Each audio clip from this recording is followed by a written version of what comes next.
Imagine a world consumed by ice, where every breath is a plume of mist, and the silence is broken only by the howl of the wind. This was the American frontier in winter, a realm where comfort was a distant dream and survival an hourly wager. But for the skilled few, the land whispered its secrets, offering not despair, but opportunity.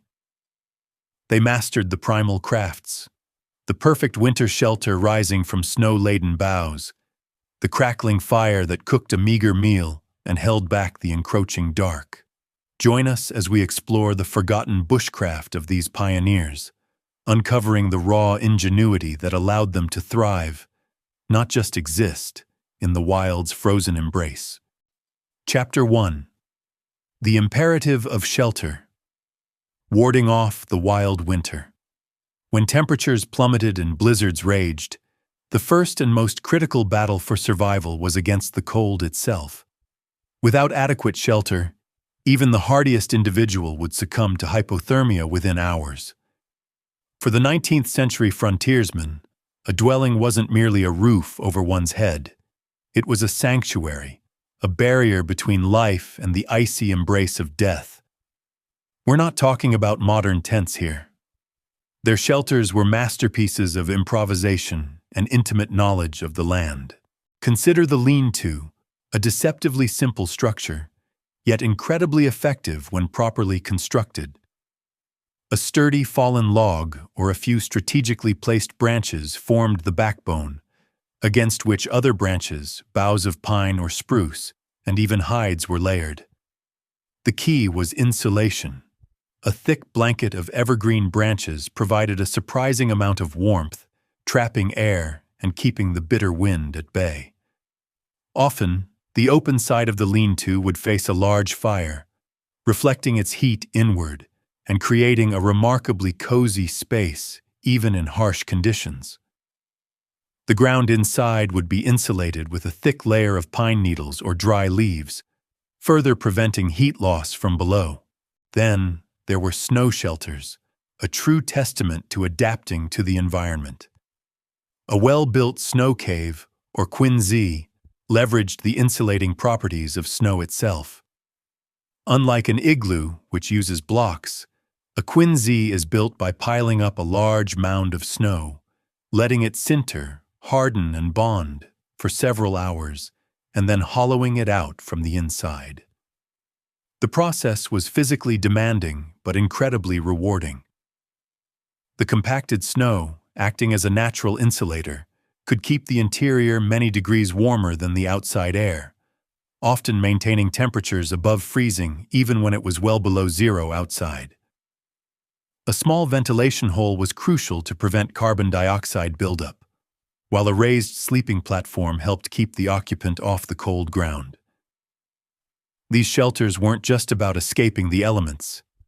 They were about creating a microclimate, a tiny pocket of survivability in an otherwise hostile world.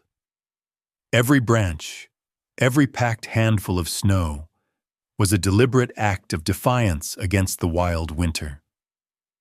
The choice of shelter depended on the available resources and the severity of the conditions, but in every instance, it was a race against time and a testament to the frontiersman's ingenuity. Chapter 2. The Sacred Flame, Conjuring Life in the Frozen Wastes. If shelter was the body's defense, then fire was its beating heart. In the frigid expanse of a 19th century winter, a flame was more than just warmth. It was a beacon of hope, a means of purification, and the very essence of survival. Conjuring fire from a frozen landscape was an art form, a dance between human ingenuity and the raw materials of nature. Forget matches. They were a luxury, if they existed at all, and certainly not something you'd rely on in the deep wilderness. The frontiersman mastered the flint and steel. With a sharp strike, sparks would shower onto a prepared nest of tinder, finely shredded bark, like birch or cedar. Dried grasses, milkweed fluff, or even a piece of charred cloth, lovingly preserved for this very purpose. This tinder bundle, carefully constructed to catch and nurture the smallest spark, was then gently blown upon. The delicate fanning of these embers, slowly coaxing them into a sustained flame, was a moment of profound triumph, a tangible victory against the biting cold.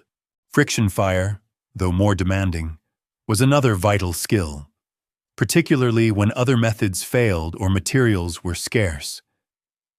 The bow drill, with its rhythmic motion, or the hand drill, a test of pure endurance and skill, demonstrated a profound connection to primitive techniques. These methods required specific types of wood for the spindle and fireboard, and a deep understanding of how to generate enough friction to create a hot ember. The smoke rising from a well-executed friction fire, culminating in a glowing coal, represented hours of practice and an intimate knowledge of the forest. Once ignited, the fire served a multitude of purposes beyond mere warmth. It purified water, transforming snow and ice into life-sustaining liquid through boiling, preventing waterborne illnesses. It dried wet clothing, a crucial function in avoiding hypothermia and frostbite. Furthermore, it kept predatory animals at bay, its flickering light and crackling sounds acting as a deterrent in the dark wilderness. And crucially, it enabled cooking. A roaring fire was the centerpiece of any winter camp, a magnet for weary travelers, a symbol of life's enduring power against the unforgiving cold. Every ember, every lick of flame, was a testament to the frontiersman's skill and determination to survive. Chapter 3. Fueling the Fight. Sustenance from the winter larder. Winter in the 19th century wasn't a time of abundant harvests.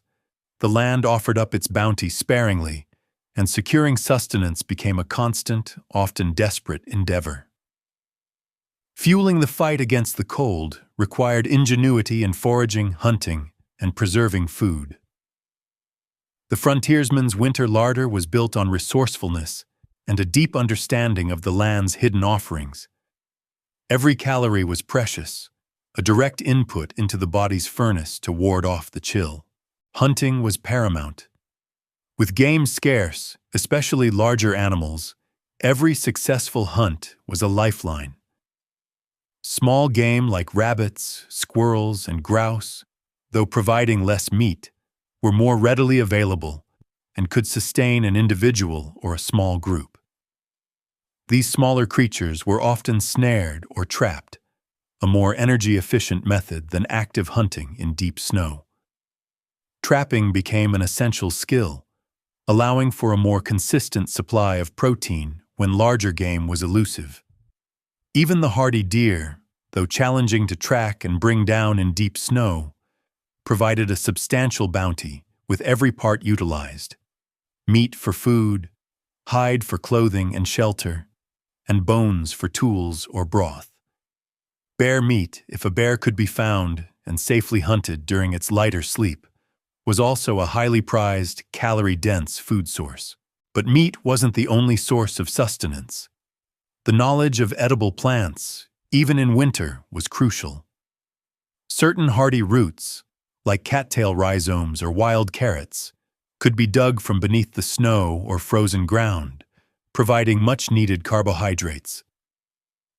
Dried berries, carefully gathered and preserved in warmer months, provided vital vitamins and a touch of sweetness. The inner bark of some trees, such as pine or birch, could be scraped and eaten, offering a fibrous, albeit not particularly palatable, source of sustenance in dire situations. The ability to identify and prepare these hidden treasures was a generational knowledge passed down, a subtle yet critical component of winter survival that could prevent scurvy and other deficiency diseases. Simple cooking methods reigned supreme. Meat was often roasted on spits over open flames or cut into strips and smoked to preserve it for longer journeys. Boiled stews, made in a sturdy pot, hung over the fire, allowed for tough cuts of meat to be tenderized and combined with any available roots or dried vegetables. The broth from these stews was immensely nourishing, providing warmth and vital nutrients. Every scrap was valued, every meal a victory against starvation, a critical infusion of energy to face another day in the unforgiving cold. Chapter 4. Dressed for the Deep Freeze. The Frontiersman's Winter Armor. In the unforgiving cold of a 19th century winter, clothing wasn't about fashion, it was about survival. In the unforgiving cold of a 19th century winter, clothing wasn't about fashion, it was about survival. The frontiersman's winter armor was a testament to natural materials and layered design, each piece meticulously crafted to provide maximum insulation and protection against the elements. This was a time before synthetic fabrics, where animal hides and natural fibers were the only defense against the biting winds and relentless frost. A poorly dressed individual simply wouldn't last. Buckskin, derived primarily from deer hide, was a staple. While not entirely waterproof, it was incredibly durable, and, when properly treated through brain tanning, became surprisingly soft and wind-resistant. It might shed light rain or snow, but its true strength lay in its ability to block wind and provide a tough outer layer. Layering was key. Multiple thin layers of buckskin or wool trapped air, creating a thermal barrier that kept the body warm. This principle, still valid today, ensured that body heat was retained close to the skin, preventing its escape into the frigid air. Furs, from beaver to bear, were prized for their exceptional insulating properties, often used for coats, hats, and mitts. A thick fur hat was indispensable, preventing significant heat loss from the head, a critical area for maintaining core body temperature. Mittens, often fur-lined, were preferred over gloves as they allowed fingers to share warmth, vastly reducing the risk of frostbite. Sometimes the fur side would face inward for maximum warmth, while other times it would face outward for durability and shedding snow. Footwear was equally vital. Moccasins, often made from moose or deer hide, were incredibly soft and flexible, allowing for silent movement and a good feel of the terrain. However, in deep snow or wet conditions, they offered little protection on their own. This is where snowshoes came into their own.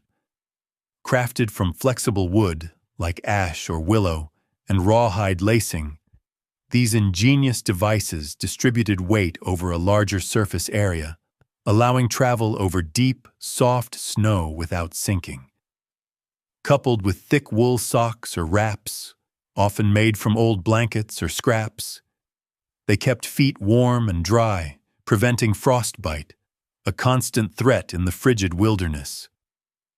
Sometimes, several layers of socks and even wraps of rabbit fur would be worn inside the moccasins for added insulation.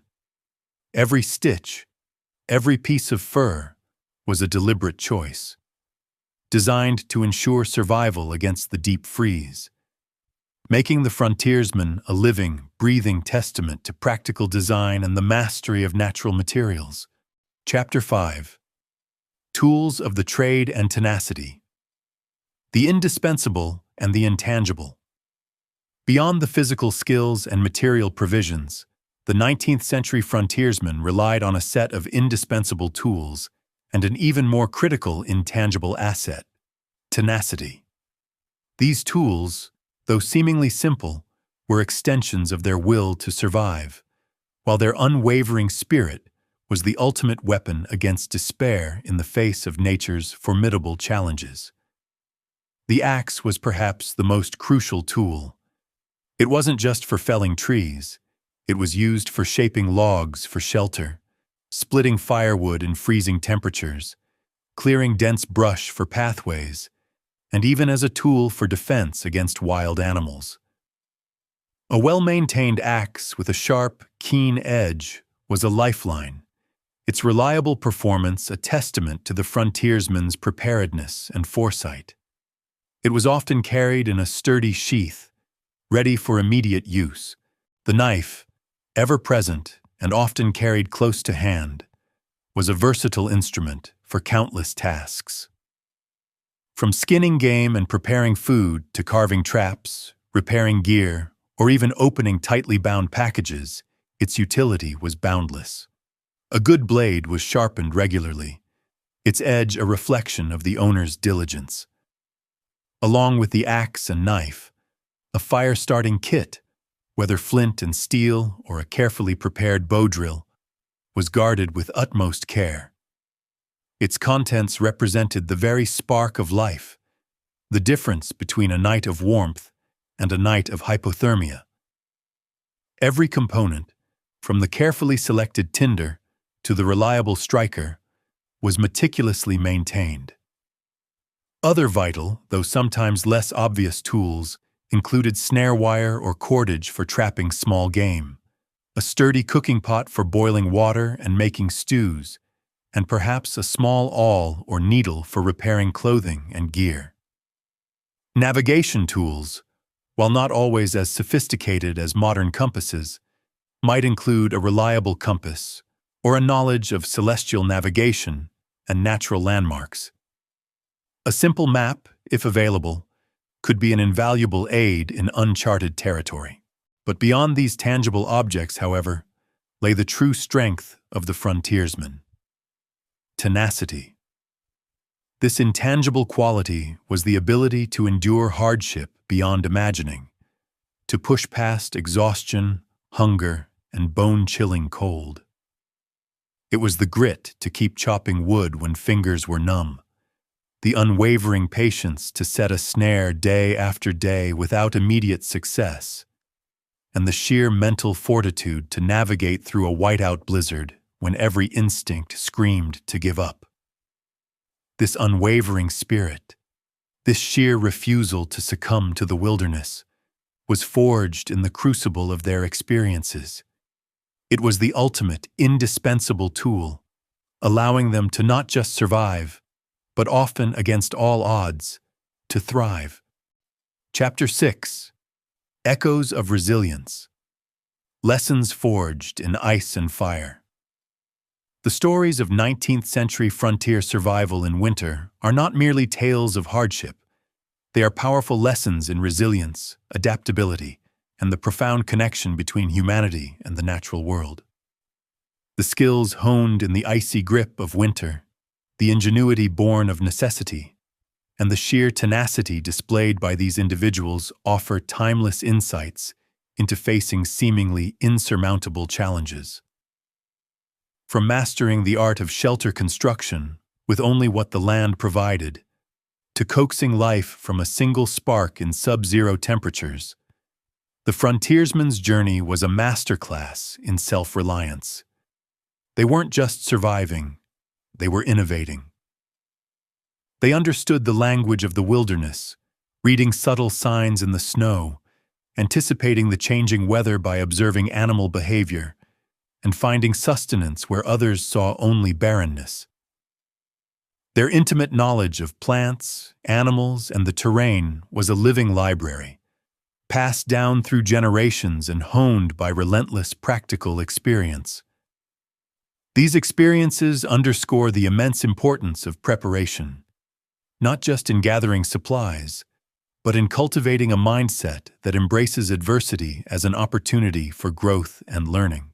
Today, while few of us face such raw wilderness challenges, the echoes of their resilience resonate deeply. The principles they lived by, resourcefulness, adaptability, patience, and unwavering determination, remain vital in our modern lives. Whether facing personal setbacks, professional hurdles, or societal shifts, the spirit of the frontiersman teaches us to assess our situation, utilize the tools at hand, and persist despite discomfort or fear. Their ability to find comfort and purpose in the simplest victories, like a warm fire on a frigid night or a hearty meal after a long day, reminds us to appreciate the fundamental necessities of life. The 19th century frontiersmen, battling ice and fire, carved out not just a living, but a profound legacy, a testament to the enduring power of human will against the wildest and coldest of odds. Their lessons, forged in ice and fire, continue to inspire us to face our own challenges with courage, ingenuity, and an unwavering spirit of survival. They remind us that even in the most daunting conditions, the human capacity for endurance and triumph is boundless. As our journey through the essential elements of winter bushcraft concludes, I hope you feel a newfound sense of empowerment and a deeper connection to the timeless skills of survival. We've navigated the critical importance of crafting a secure shelter, understood the sacred power of fire, explored the secrets of finding sustenance in a frozen landscape, dissected the layers of effective cold weather clothing, and honored both the indispensable tools and the intangible tenacity that define true resilience. Remember, the goal isn't just to endure winter, it's to understand it, to respect it, and to ultimately, to thrive within its magnificent, challenging embrace. These are not merely ancient skills. They are vital, living knowledge, connecting us to generations of frontiersmen and women who faced similar challenges and overcame them. Preparation is always paramount, and continuous practice is what truly hones these skills. So gather your gear, commit to learning, and the next time winter blankets the world in white, you won't just be ready. You'll be capable, confident, and deeply attuned to the rhythms of the wild. If you found this deep dive into winter bushcraft inspiring and informative, please give this video a thumbs up and consider subscribing to our channel for more adventures, skills, and insights into the great outdoors. What's one winter survival skill you're most eager to master? Share your thoughts and questions in the comments below. Until our next adventure, stay warm, stay safe, and keep exploring.